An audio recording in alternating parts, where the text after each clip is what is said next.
Hey everyone, and welcome back to Easy English Lessons, the channel that helps you speak real everyday English with confidence. Today we've got another batch of 10 fun, useful English idioms that native speakers use all the time. They might sound a bit weird at first, but once you understand them, you'll start hearing them everywhere. And even better, you'll be able to use them naturally in your own conversations. Ready? Let's dive in. Kick things off with the idiom, steal someone's thunder. This means to take attention, praise, or credit away from someone else, often by doing something similar first.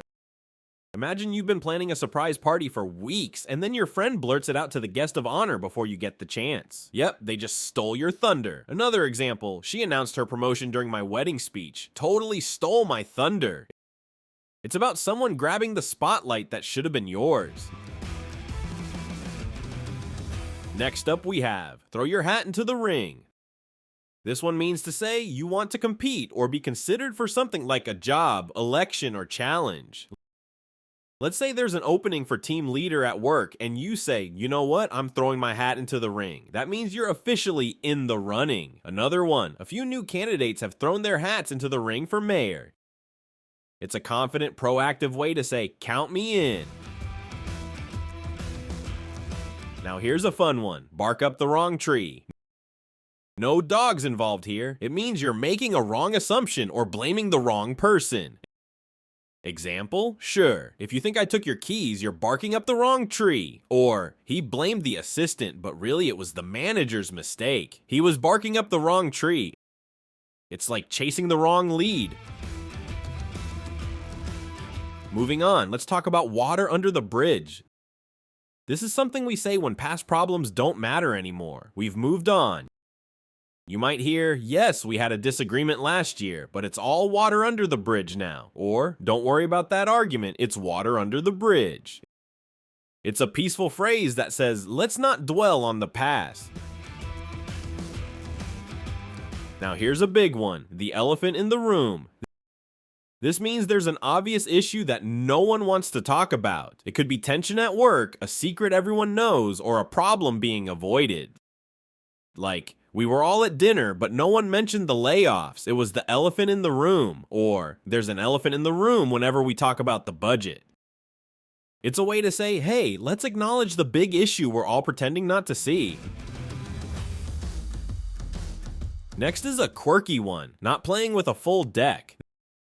This means someone is acting a bit odd, or maybe lacking clear thinking or good judgment. It's informal, sometimes funny, sometimes critical.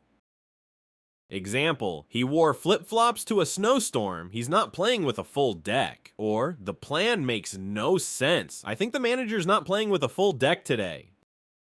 It's not always kind, but it's a colorful way to describe someone being off.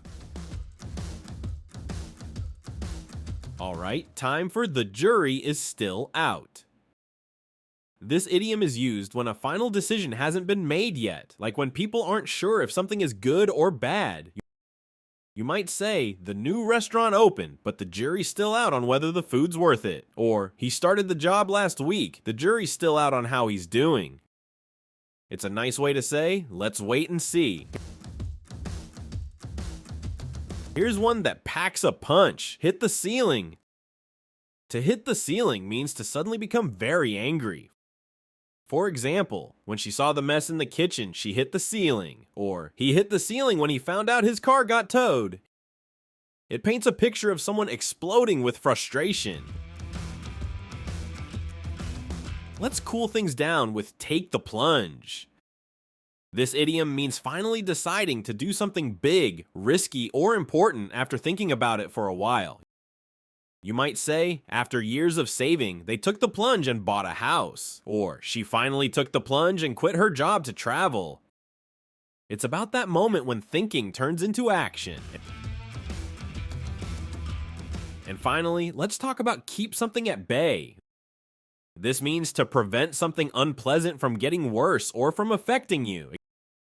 Example, he drinks lemon tea to keep colds at bay, or they hired more security to keep trouble at bay. It's like holding off a threat, staying one step ahead. And there you have it, 10 powerful English idioms that will boost your listening, your speaking, and your confidence. Try using a couple of these in your conversations this week. You'll be amazed how natural you sound. If you're enjoying this video, don't forget to subscribe, share it with a friend, and leave us a quick review. Every bit of support helps us grow. Thanks for listening to Easy English Lessons, and I'll see you next time with more tips, phrases, and stories to help you master English the easy way.